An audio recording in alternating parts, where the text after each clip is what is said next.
News of Jesus' approach had been heralded throughout Jericho, and hundreds of the inhabitants flocked forth to meet him. When this great crowd came back escorting the Master into the city, Bartimeus, hearing the heavy trampling of the multitude, knew that something unusual was happening, and so he asked those standing near him what was going on.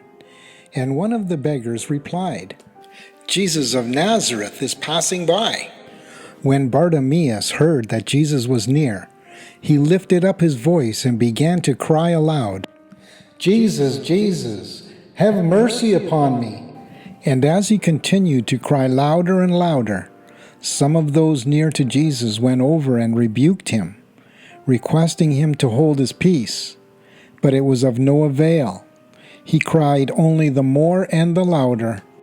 When Jesus heard the blind man crying out, he stood still, and when he saw him, he said to his friends, "Bring the man to me."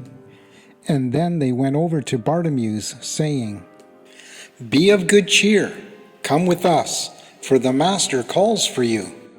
When Bartimeus heard these words, he threw aside his cloak, springing forward toward the center of the road, while those nearby guided him to Jesus.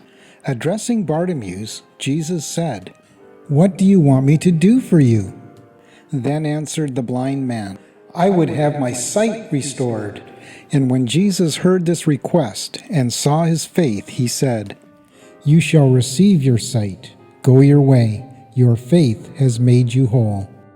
Immediately he received his sight, and he remained near Jesus, glorifying God until the Master started on the next day for Jerusalem. And then he went before the multitude, declaring to all how his sight had been restored in Jericho. The Urantia book, paper 171, section 5, paragraph 2.